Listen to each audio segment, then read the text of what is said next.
Hello and welcome back to the All Out Brits Podcast, the podcast where we send the house on all things NFL from across the seas here in England. And this week, we're going to be looking at week 18. The final week of the regular season has arrived, and still there is plenty to play for. In the AFC, it's hand-to-hand combat. It's Finns versus the Bills. It's the match which both team wants to win, and the team that wins pretty much secures himself a very good seeding in the playoff picture. Whereas in the NFC, it's pretty much all wrapped up.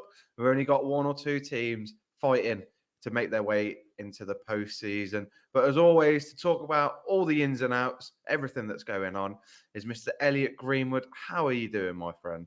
I'm doing absolutely splendid, mate. I absolutely love playoff football. I love playoff season. It does mean the end of red zone, though. So no more Scott Hansen until September. So I hope he does all right. I hope he has a great off season. I hope he gets back to kind of wean at regular intervals of something which he doesn't do during the regular season.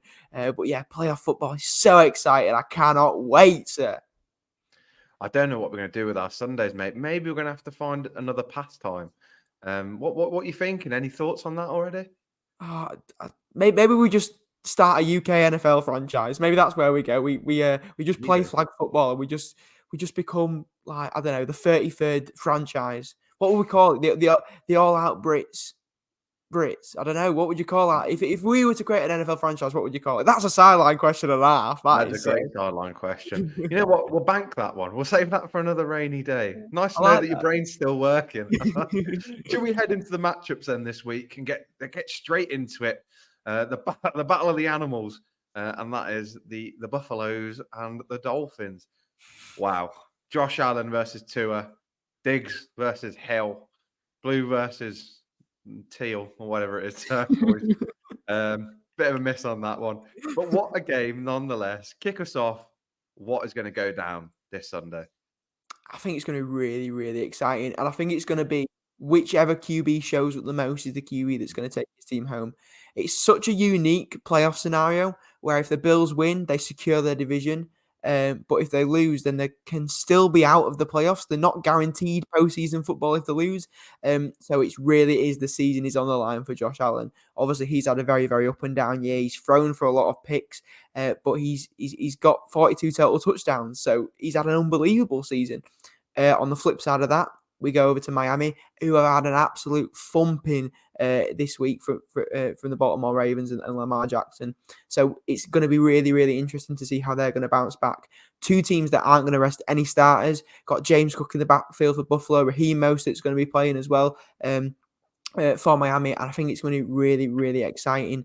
But yeah, it's going to be a game about the offense. Defenses aren't going to be doing too much. But I think if a defense stands tall, that team will win. You've said it before, Torrin. Offense wins games, defense wins championships, and this is a game for the defenses to stand up tall.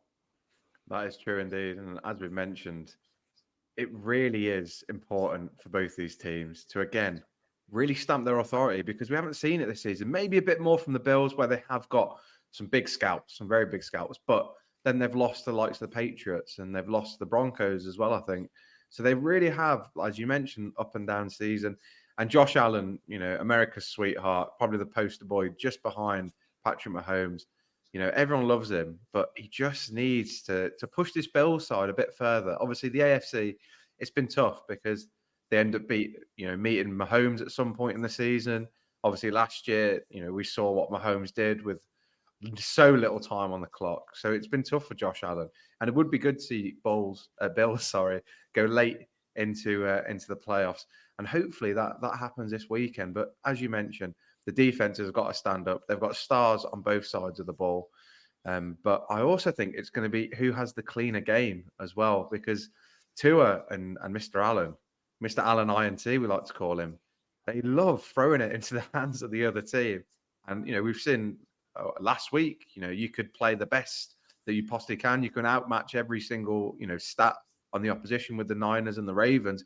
But if you can't keep the ball in your hand and in your team's hand, it cannot end pretty. And that's something that's really going to, moving forward towards the playoffs, if Buffalo win and they get that home playoff game, like I really hope they do, because I think football in Buffalo in the winter is so exciting. but at the same time, the conditions are awful in the Midwest in America.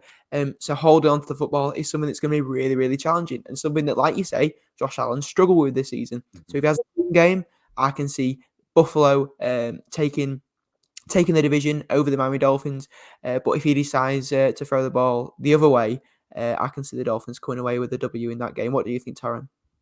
I agree. I think the Bills secondary is going to have a lot of fun. It's going to have a lot of fun dealing with Mr. Tyreek Hill, the cheater running about everywhere. What are you sighing about? Have you got any original opinions for your own, or do you just copy me? You need to be more creative, lad. I swear this podcast is just an echo of me talking, and you're going, absolutely, mate. Yeah, 100%. You come on, lad. You're better than this. You're a presenter. This is what you do for a living, bro. Come on. Speak. I'm trying, mate. Sorry, I was just waiting to say exactly what you just said then. Sorry about that, mate.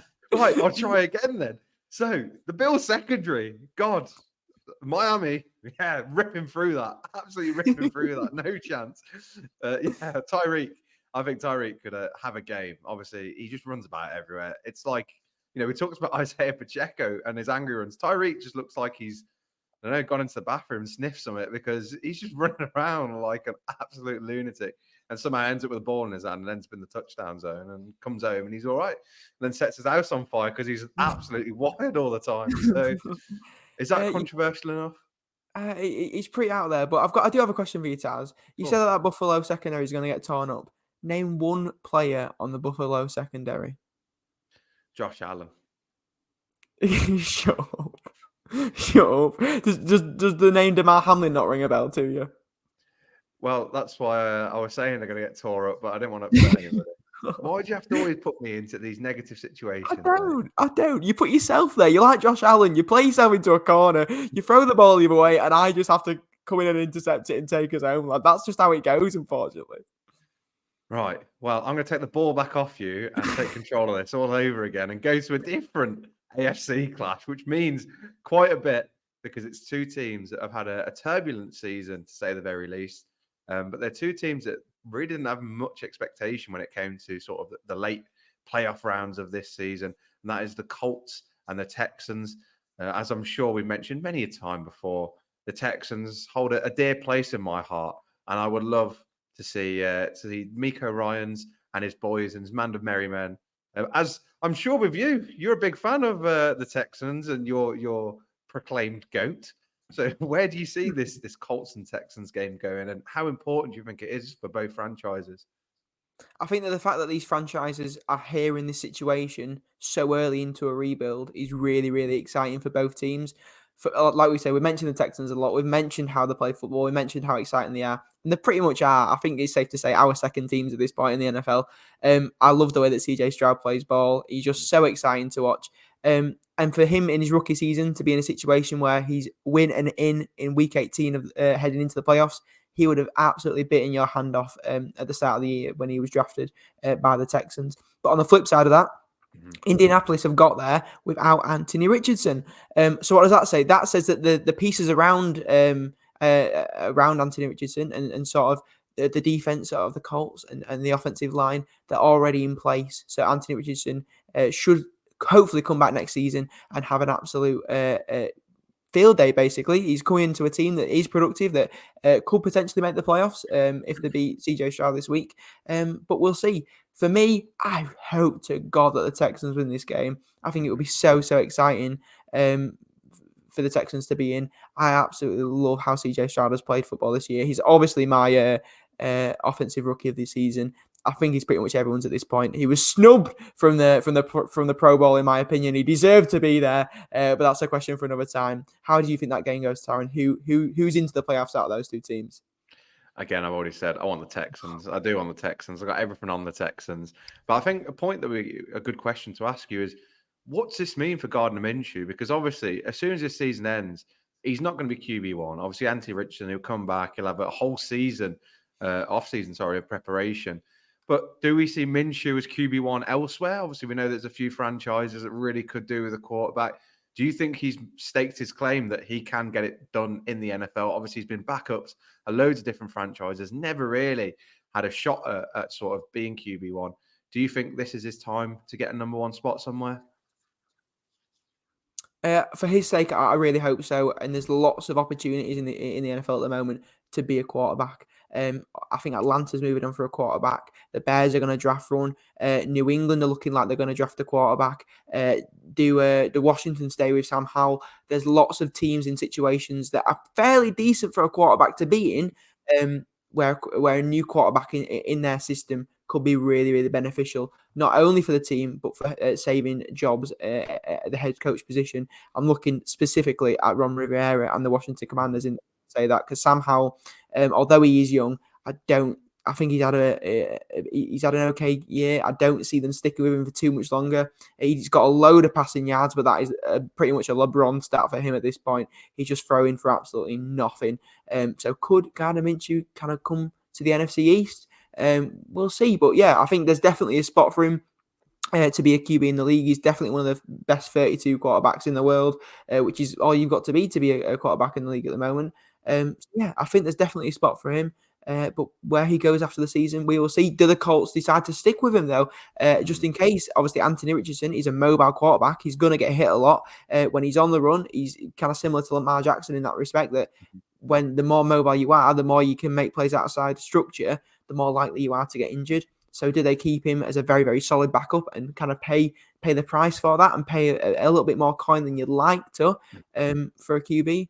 We'll see. But yeah, both teams in a really, really nice spot as they look to rebuild moving forward. Of course. And another team which have had a few QB questions are involved in the final matchup, which we'll be looking at for week 18. And before we head into that, why don't we show everybody sort of the seedings and all the people that are qualified for the postseason? Look at that. Lovely graphics, everything nice and dandy, moving up in the world. But the team to talk about is the Chicago Bears. Now, they're not playing for a spot in the playoffs. They are well and truly eliminated, but they are playing the Packers, sorry. Forget the Buccaneers. They'll be all right. It's the Packers with Jordan Love. But it's a game where it could be Justin Fields' last for Chicago. It could be his swan song. It could be the start of another era at Chicago. We really do not know. Obviously, in a situation where a lot of teams are benching quarterbacks, this could mean an absolute lot to Justin Fields. It may not mean a lot to Chicago, but it could to that man. What is going to go down in that game between the Packers and the Bears? At Lambeau Field, a massive occasion. There's a lot on the line for Jordan Love and Green Bay, so they have to play fantastic ball. They're currently locked in at the 7th position, projected to play the Cowboys at AT&T. But will they keep that position? We will find out in due course. Obviously, like you mentioned, Fields, he's playing for his career, he's playing for his life, and if it's not on the Chicago team, he's playing for a spot on someone else's roster. He's playing to take someone else's job. So there's a lot on the line and there's a lot to be said about this game. I think this is going to be secretly one of the games of the week. Obviously, there's a lot of implications in other games with division wins and kind of securing up division titles. But this is the game that I think, personally, from me, there's a lot of individual battles that need to be won if a player wants to stay in the league next season. And I hope for Justin Fields, he has a fantastic game, but I think Jordan Love will get it done against the division rivals in the Bears. And I'd love to see Green Bay back in the playoffs. However, I do think as the 7 seed, they are one of the better teams kind of going into the playoffs, and not a prospect that, as a Cowboys fan, I would like to see his play. I think when Jordan Love plays good ball, he plays good ball. He's taken down some really good teams. He's taken out Patrick Mahomes this season, and he's played very, very effectively. And when he plays effectively, he looks elite. And as a young quarterback, if you can look elite, you've got a good career ahead of you. So obviously, the Packers had Brett Favre, Aaron Rodgers. I'm looking forward. Do they stick with Jordan Love from this season? I think he's shown enough to stick with him. And is that a third Hall of Fame QB in a row? Only time will tell. What do you think with that game, Taron? There's a lot on the line. So where are you going with it? Do you see the Bears getting the win, or do you see Lambeau Field cheering with the cheese heads on for whatever strange reason that Green Bay Packers fans do that? Do you see them being the louder fan base? I agree. Oh, God, stop, bro. Stop. I could. Carry on. Go on. No, Speak my waffle for me. Speak my waffle. I will. No, Lambeau Field, we know it's an absolute cauldron when they need it to be. Obviously, Green Bay, it's not a place you want to play, especially this time of year. It's cold. We don't know what the weather could be like. It's not the place you want to be going to. It's probably a good thing that the Bears aren't really playing for much because you don't want to be going there and be playing for sort of the seedings or anything like that. But it also means that the Packers are going to have a lot on their shoulders.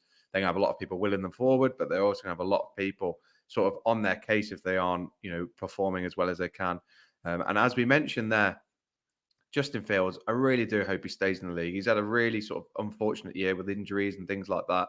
But I think he's an incredible quarterback. I think, he would be absolutely outstanding, at the Bears still, but even at many other franchises. There's not many quarterbacks, like him who are mobile, who are sort of good at passing, who sort of thrive with rookies and sort of doesn't need outstanding sort of starlets around him to succeed.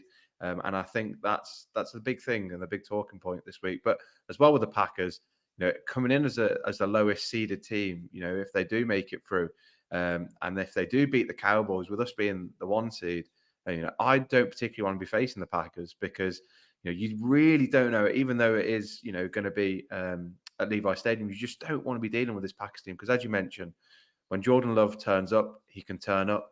And we've seen this season with the Niners D, for example, when they have quarterbacks. I look at Kyler Murray. I even look at Sam Howell this weekend. When they want to throw the ball, when they want to play well, they can put up points, and that's just not what you want in the playoffs. You want it sort of nubbed. You want it subdued. You don't want to invite chaos.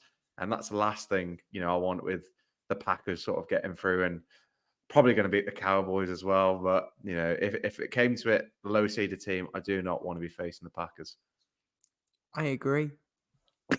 There you go. I agree. Did that feel good? Did you get that out of your system there? I did, mate. I'm feeling good now. We can move forward with the podcast. Should we look at the Pro Bowl then? Should we look at the Pro Bowl? I think that'd be a really interesting thing to look at this Really week, good idea. As we've seen this year, sort of end of the season, all the accolades come out, all the selections, and the Pro Bowl is on the horizon to celebrate all the best players in the NFC and the AFC coming together. It's obviously a shame they haven't made it a white versus black team battle, but maybe we'll save that for another season. But there's been a few players that have been snubbed, that have missed out. And let's talk about a few of them. I think the big name in the quarterback room is Josh Allen in the AFC. Obviously up and down season, but the man that's gotten over him is Mr. Patrick Mahomes, who's had another up and down season. And maybe he's got in for his prestige over his performance. What do you think then, Allen or Mahomes? I think there's been a couple of quarterbacks in the AFC who've been better than Mahomes this season. But when Josh Allen, when you score 42 total touchdowns, that's the most in the league by anyone by country mile at this point. 4 consecutive seasons, the first QB ever in history to do that with 40 plus touchdowns. He has to be in there for me. But even if the Pro Bowl voters decide not to go the way of Josh Allen, how can you overlook CJ Stroud in the season that he's had? How exciting he's been. He's been better than Mahomes. You could even argue at points, Jake Browning's been better in situations. Has Lawrence been better? That one's up for debate as well. Mahomes has not been the QB this season that we kind of expected from him. He's playing off his name a little bit. He's started to look a little bit more similar to Jackson Mahomes than he does Patrick, which is a scary prospect for Arrowfield. But yeah, I think for me, it's a strange one. I think, yeah, like you say, people have just gone on, they've clicked Patrick Mahomes without kind of regarding what other quarterbacks have done this season. But Mahomes, for me, doesn't deserve to be in the Pro Bowl. Do you think all the hype around the Chiefs this season probably played into that? Obviously, we know that all eyes have been on the Chiefs and everything to do with them, everything to do with anything going around with the Chiefs. Do you think that's played into why he's made it onto the roster? Because you mentioned there's been so many quarterbacks that have just been incredible this season and have played well for their franchise and sort of played without expectations, you argue. And maybe it is the fact that we do hold Mahomes to a higher regard. And I don't think he'd be happy to be getting into that Pro Bowl team behind 2 other quarterbacks who have been categorically better than him this season. So where do you think it lies with that then? I agree with you. I didn't even mention Joe Flacco as well, coming in at the end of the season. Joe Flacco, wow. Brilliant. He kind of, if he played a full 17 games, he's definitely in there. But yeah, I think the Swifties they've gone to the Pro Bowl and they've voted for the only players that they know, which is Mahomes and obviously Travis Kelce getting in, his brother Jason also getting in. Those two are a little bit more deserved than Mahomes. You can't argue too much with them. But yeah, he's playing off his name. But he's not the only kind of big star that's been snubbed, and he's not the only big player who's got in because of his name. You go then to the talent and the skill positions, and you look at Mike Evans, and he's been snubbed. And I think he's been snubbed by your boy as well. Can you argue that? Mr. Brandon Ayuk, I genuinely sort of feel a bit of shock looking at that. Obviously, the Niners have had a lot of players in the Pro Bowl roster. Part of me feels that that's played into it. Maybe they've just picked the best and gone, okay, look, the defense players that have got in, yeah, we can't really stick a lot of the offensive. I do understand that. Obviously, you do want loads of different players in there, and when the Niners make it to the Super Bowl, you're going to be left with a few gaps in the roster as well. But Brandon Ayuk, what a season. Deebo Samuel was out for quite a few weeks this season. He had to step up as wide receiver one. Juwan Jennings and Ronnie Bell have had to step in depth as well. And you've got Ayuk, who's been incredible. I think he's got the most yards after catch as well. He's just been absolutely formidable. The amount of first downs he's got as well, he's just been absolutely incredible, and I think more importantly than a Pro Bowl place is making sure that he's on the roster next season, making sure he gets paid, because when he's in there, it's just an absolutely incredible system for the Niners. But it is a shame. Obviously, Mike Evans, incredible, another 1,000-yard receiving season. But I look at the other players in the Tampa team. Chris Godwin's had a lot of targets this season. On the ground, Rachaad White has had a lot of the ball. And Mike Evans hasn't really been sort of the big target man. And yet still, he's got over 1,000 yards and got into the Pro Bowl roster. So it's all swings and roundabouts. If I put my biases aside, I can understand it. But I think a lot of it has come down to the fact that there are not a lot of Niner players in the Pro Bowl roster, I think. Yeah, and I think you also look at the Lions and Amon-Ra St. Brown. Yeah. Did he make it in? I'm not too sure. I don't think he did. I don't think it rings a bell. He should make it in. Yeah. But I think Brandon Ayuk has took absolutely massive leaps this season. I remember watching him when he was a rookie. I remember watching him last season in the game against the Cowboys in the playoffs, and he looks really, really, really solid.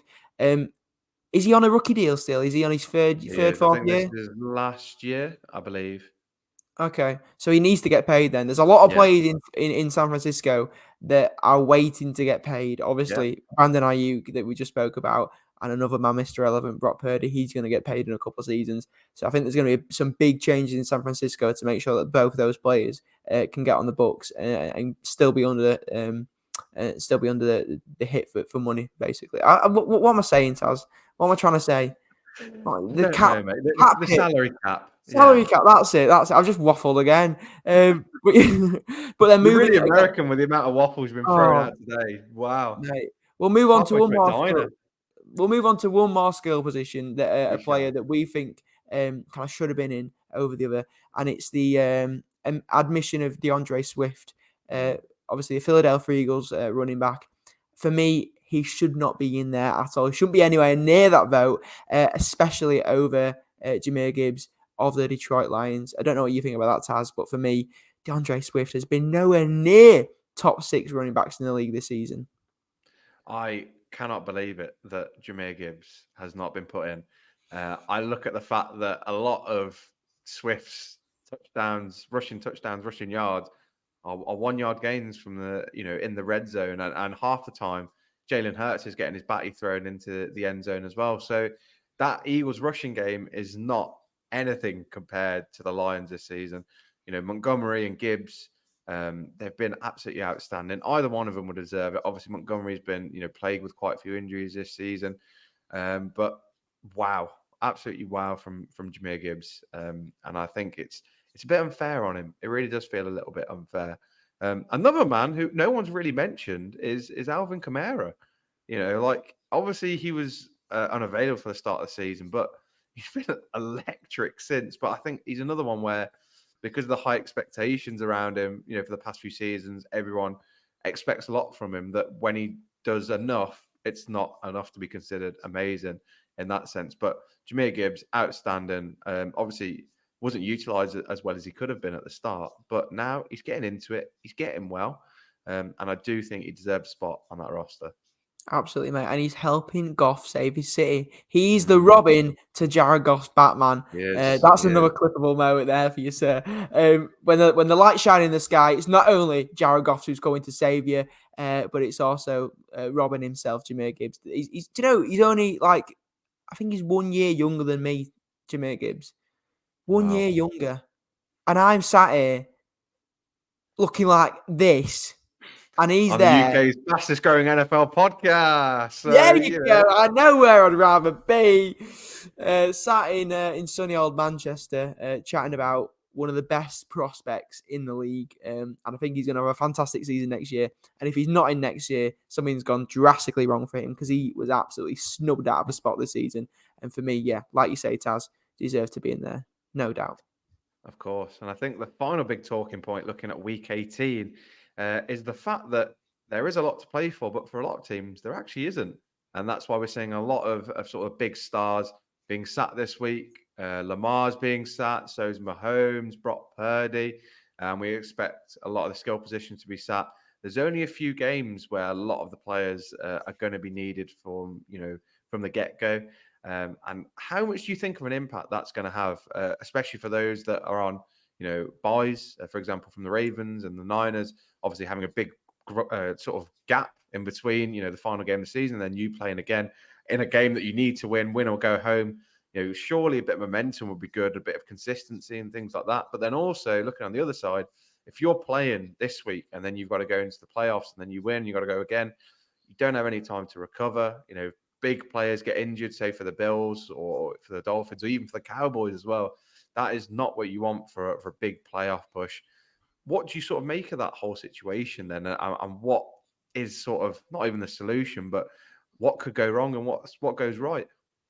I think it's a massive kind of balancing act between kind of gaining momentum and also giving your starters the chance to rest. Yeah. What you don't, the worst case scenario is that you start your starters when you don't need to start them, and either they get injured or, even worse, in my opinion, you lose the game. I remember a couple of seasons ago when Dallas were locked in for the playoffs, we started our starters and we scraped to win by the Giants, who put 35 points up on our defense. That doesn't look good at all heading into the playoffs, and ultimately, like most seasons with the Cowboys, that didn't end with many playoff wins. So what it really is a fine balancing act. I think the only way around that for me is you start your plays for the first half, then you pull them no matter what.